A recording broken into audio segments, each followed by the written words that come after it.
नमस्ते दोस्तों, आज हम हिमालय की यात्रा पर निकल रहे हैं। देवी देवताओं का घर और पवित्र नदियों का उद्गम स्थल। हमारा मंजिल 4 धाम, 4 पवित्र स्थान जो बर्फ से ढकी चोटियों और सुंदर घाटियों के बीच बसे हुए हैं। यह तीर्थ यात्रा सिर्फ एक सफर नहीं है, यह आध्यात्मिक जागृति है। सदियों से भक्त इन पवित्र स्थानों तक पहुंचने के लिए कठिन रास्तों और अप्रत्याशित मौसम का सामना करते आए हैं। उनका लक्ष्य आशीर्वाद लेना, अपनी आत्मा को शुद्ध करना और ईश्वर से जुड़ना। 4 धाम यात्रा हिमालय के हृदय में बसे अटूट विश्वास का प्रमाण है। हर धाम किंवदंतियों और पौराणिक कथाओं में डूबा हुआ एक अनोखा आध्यात्मिक अनुभव प्रदान करता है। मेरे साथ जुड़िए, जैसे हम हर जगह के इतिहास और महत्व का पता लगाते हैं, इस असाधारण तीर्थ यात्रा के दिल में उतरते हैं। रास्ते में हम हिमालय की मनोरम सुंदरता और आत्मा पर इस यात्रा के गहरे प्रभाव को उजागर करेंगे। हमारा पहला पड़ाव हमें बद्रीनाथ ले जाता है, जो भगवान विष्णु को समर्पित एक मंदिर है।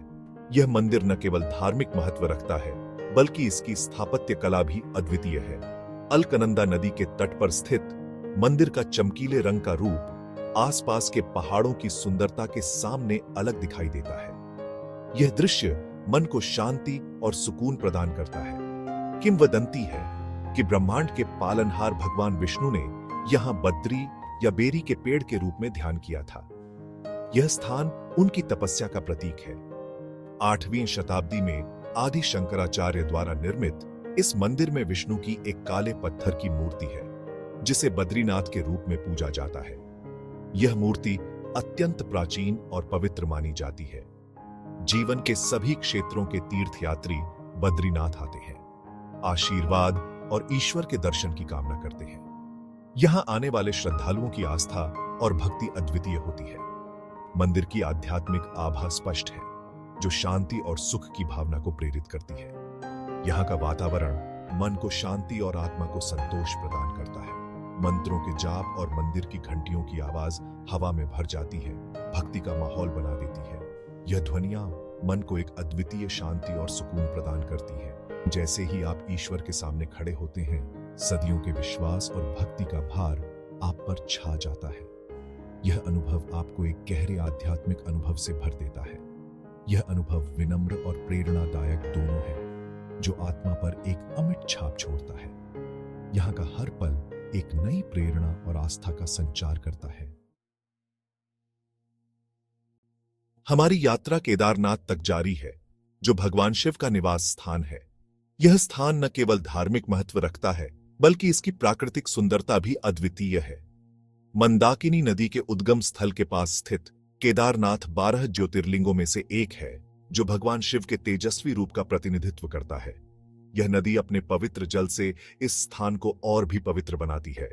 माना जाता है कि यह मंदिर 1000 साल से भी ज्यादा पुराना है, विशाल पत्थर की शिलाओं से बना है, जो भगवान शिव के साहस और शक्ति को दर्शाता है।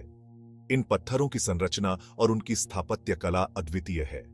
किंवदंती है कि हिंदू महाकाव्य महाभारत के नायक पांडवों ने कुरुक्षेत्र युद्ध के बाद यहां तपस्या की थी। उनकी तपस्या और भक्ति की कहानियां आज भी इस स्थान की पवित्रता को बढ़ाती है। केदारनाथ तक पहुंचना एक कठिन यात्रा है, लेकिन यह यात्रा अपने आप में तीर्थयात्रियों के अटूट विश्वास का प्रमाण है। हर कदम पर उनकी आस्था और समर्पण की झलक मिलती है। रास्ता लुभावने परिदृश्यों, घने जंगलों और झरनों के बीच से होकर गुजरता है, जो हिमालय की कच्ची सुंदरता की झलक पेश करता है।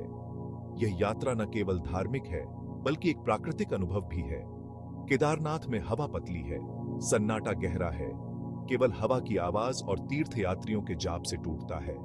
यह शांति और सुकून का अनुभव कराता है। भगवान शिव की उपस्थिति स्पष्ट है, जो विस्मय और श्रद्धा की भावना पैदा करती है। यहाँ हर कोने में उनकी दिव्यता का अनुभव होता है, जो इस स्थान को और भी विशेष बनाता है।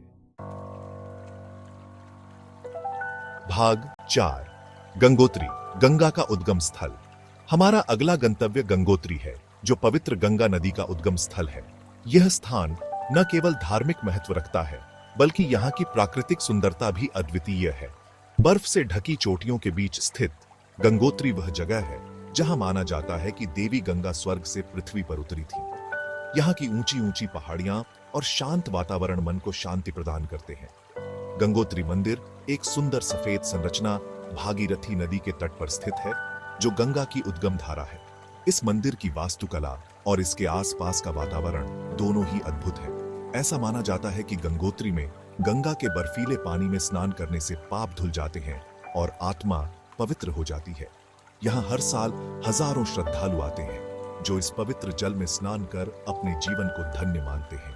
गंगोत्री की हवा ताजा और ऊर्जावान है, जो पहाड़ों की पवित्रता को समेटे हुए है। यहाँ की हवा में एक अलग ही ताजगी है, जो शरीर और मन दोनों को तरोताजा कर देती है।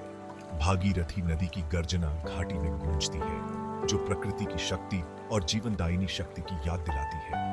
इस नदी की धारा में एक अद्भुत ऊर्जा है, जो यहाँ आने वाले हर व्यक्ति को महसूस होती है। गंगोत्री की यात्रा एक विनम्र अनुभव है, जो पानी की पवित्रता और जीवन के लिए इसके महत्व की याद दिलाता है। यहाँ का शांत वातावरण और पवित्र जल दोनों ही आत्मा को शांति प्रदान करते हैं। यह एक ऐसी जगह है जहाँ विश्वास और प्रकृति का मिलन होता है, जो गहन शांति और सुख का माहौल बनाता है। यहाँ की हर चीज, चाहे वह मंदिर हो, नदी हो या पहाड़ियां, सब मिलकर एक अद्वितीय अनुभव प्रदान करते हैं। भाग 5 यमुनोत्री, यमुना का उद्गम स्थल। हमारा अंतिम गंतव्य यमुनोत्री है, यमुना नदी का उद्गम स्थल। 10,000 फीट से ज्यादा की ऊंचाई पर स्थित यमुनोत्री अद्भुत सुंदरता और आध्यात्मिक महत्व का स्थान है। देवी यमुना को समर्पित यमुनोत्री मंदिर माना जाता है कि 8वीं शताब्दी में नेपाली राजा आदि शंकराचार्य द्वारा बनवाया गया था।